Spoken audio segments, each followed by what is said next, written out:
Hello aspirant. जैसे कि आपको पता है कि जो बैंकिंग के एग्ज़ाम है ना वो अभी स्टार्ट होने वाले हैं। और जो सबसे पहला पेपर होगा ना बैंकिंग का वो एसबीआई पीओ का होगा। और पहले तो क्या था कि आरआरबी पीओ और कलर के पेपर पहले होते थे, लेकिन जब से बैंकिंग ने ये रूल चेंज किया है ना कि एसबीआई पीओ का पेपर पहले होगा और फिर कलर का होगा, उसके बाद आईबीपीएस पीओ और कलर का, ऐसे करके जो हुआ हमारा पेपर का जो सीक्वेंस चलेगा। तो तब तब से ना हमारे पढ़ने के जो तरीका है उसमें भी बदलाव हुआ है। और जो एसबीआई पीओ का पेपर है ना वो तो बहुत टफ आता है, यानी कि और आईबीपीएस पीओ का पेपर है वो भी बहुत टफ आता है। तो वहाँ तक तो कुछ बच्चे ही पहुँच पाते हैं, यानी उसके लिए ना बहुत अच्छी तैयारी करनी पड़ती है। लेकिन उसके लिए हम मतलब टाइम तो कम।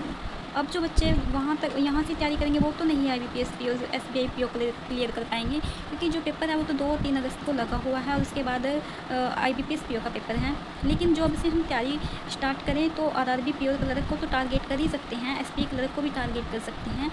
तो मैं भी अभी आरआरबी पीओ क्लर्क को ही टारगेट कर रही हूँ। और जो बीच में पेपर देखने को मिलेंगे जैसे आईबीपीएस क्लर्क और एसबीआई क्लर्क, उनको भी वो भी फॉर्म फिल करूँगी, ताकि जो हमारी प्रिपरेशन है ना वो अच्छी खासी हो जाए पेपर के लिए।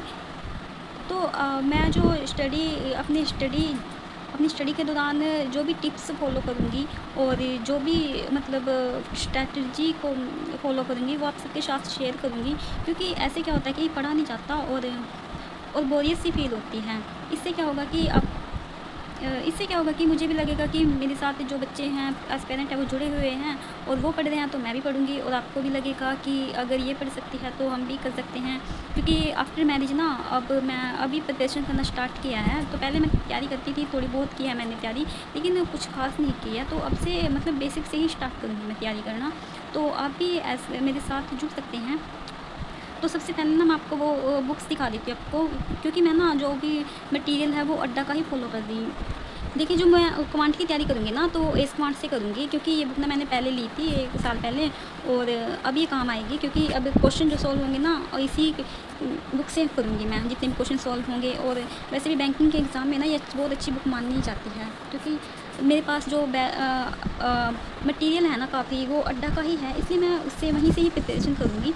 और क्वांट के लिए ना मैंने अलग से ये नोट्स भी बनाए हैं चैप्टर वाइज़। जैसे ये मिक्सर एंड एलिगेशन का चैप्टर है, इसके मैंने अलग से नोट्स बनाए हैं ऐसे करके।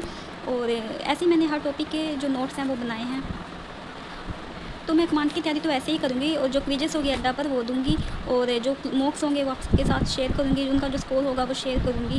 क्योंकि अभी तो मैंने स्टार्ट ही किया, अभी तो अच्छा खासा स्कोर भी नहीं आएगा मॉक में। और कम से कम हम मॉक देंगे तो उससे हमें पता तो लगेगा कि हम कहाँ तक हम हमारे जो नंबर हैं वो आ रहे हैं और हमें कितनी तैयारी की ज़रूरत है। और इंग्लिश में मैं जो अनुभव सर हैं वो अड्डा पर पढ़ाते हैं, उनके जो 120 रूल है, उनकी जो फ्री में मैराथन पड़ी हुई ना वहाँ से तैयारी करूँगी अभी, क्योंकि अभी मेरे पास कोई बैच तो है नहीं। और जो अभी आरआरबी प्योर क्लर्क में रीजनिंग और मैथ ही आता है ज़्यादातर, इसलिए अभी जो देखती हूँ कि अगर मैं कोई बैच लेती हूँ तो वो आप सबके साथ शेयर करूँगी। अभी तो कोई बैच नहीं लिया मैंने, अभी तो बस ऐसे ही मैं ये नोट्स बना रही हूँ इंग्लिश के मेंस के लिए, क्योंकि अब टाइम भी ज़्यादा नहीं है, इसलिए प्री टू मेंस तैयारी करनी पड़ेगी। और जब रीजनिंग की बात की जाए तो वो उसके लिए मैं अड्डा को ही फॉलो करूँगी, जो सोना मैम पढ़ाती हैं रीजनिंग में, उनका जो ऑनलाइन क्लास लगती है अभी उसको फॉलो करूँगी बेसिक्स के लिए और प्रैक्टिस के लिए। अभी तो बस इतना ही। और आप सभी को अगर मेरे साथ स्टडी करनी है तो आप सब जुड़ सकते हैं मेरे साथ, क्योंकि डेली मैं ये वीडियो रिकॉर्ड करूँगी ऐसे ही, और रिकॉर्ड करके फिर शेयर करूँगी। इससे क्या होगा कि जो हमारी कंसिस्टेंसी है ना वो बनी रहेगी। हमें ज़्यादा ना सही तो थोड़ा बहुत तो हम वर्क करेंगे, काम कर ही लेंगे, और पेपर में जो अच्छा स्कोर आए स्कोर भी अच्छा होगा। टारगेट तो मेरा है कि आरआरबी प्योर क्लर्क कम से कम क्लर्क का पेपर तो क्लियर हो ही जाए इस साल। तो मिलते हैं नेक्स्ट वीडियो में। Thank you for watching.